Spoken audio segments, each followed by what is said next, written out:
In die winter, as dit reënt, dat is wel voor. As ons loop van die huis af tot by die skool, dan kom ons nat in. Sommige samen ons van die skool loop tot by die huis en as kom ons laat by die huis en kom ons so 4 o'clock of al 5 se kant toe. Vrienden, dat je gaat niet school toe niet, wanneer het regent, wanneer het sfeer. Wanneer het regenkleren, hulle het bevoer, dan moet hulle by die huis bly. Die eienaar van die plaas, hy gee nie bevoer, hy gee net seasontye bevoer. Kinders van hierdie plaas op die Hermonpad, soos Frikkie se dogter Anisha, is gelukkig om daagliks sowat 8 km na die skool in Wellington te stap. Op ander plaaspaaie stap kinders tot soveel soos 15 km. Hulle het verlede jaar voor die departement van onderwys se kantore in Woester betoog. Dis nou 5 maande later en slegs 1 bus het vir die eerste keer opgedaag om plaaskinders na net 1 skool te vervoer.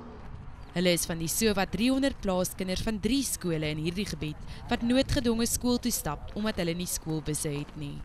Teen die tyd dat die skoolklok om 7:15 lui, het baie plaaskinders al 2 ure lank gestap om hier uit te kom. Hulle begin die skooldag uitgeput en dikwels koud en nat. Sy luister vir die dagie, niksie. Sy voel die skool moet uitgaan nie, want sy weet nou al om sy stap weer huis toe. Monique is al pad skool toe gewelddadig van haar selfoon beroof en Justin het al baie op hierdie gevaarlike stuk van die pad deurgeloop. Ek was al geroepen en klomp goed het al met 'n man gebeur, ek was al gedreig al. Hulle het al my skoolboek uit my sak gepakt om my selfoon te soek, maar toe kry hulle dit.